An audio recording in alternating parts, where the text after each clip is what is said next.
اللہ الرحمن الرحیم۔ کسی بھائی کی مصیبت پر خوشی کا اظہار۔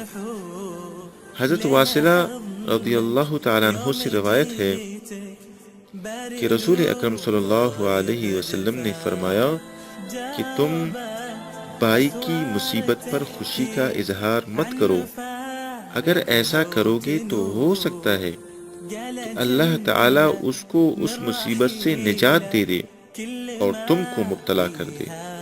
جامع ترمذی۔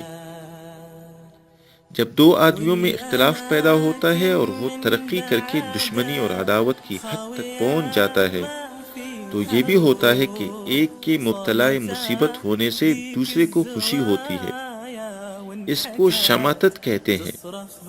حسد اور بغض کی طرح یہ خبیث عادت بھی اللہ تعالیٰ کو سخت ناراض کرنے والی ہے، اور اللہ تعالیٰ بسا اوقات دنیا ہی میں اس کی سزا اس طرح دے دیتے ہیں کہ مصیبت زدہ کو مصیبت سے نجات دے کر اس پر خوش ہونے والے کو مبتلا مصیبت کر دیتے ہیں۔ اللہ پاک ہم سب کی حفاظت فرمائے اور ان باتوں کو شیئر کریں دوسروں کے ساتھ۔ اللہ کو جزائے خیر عطا فرمائے۔ فرحته وينسى عنا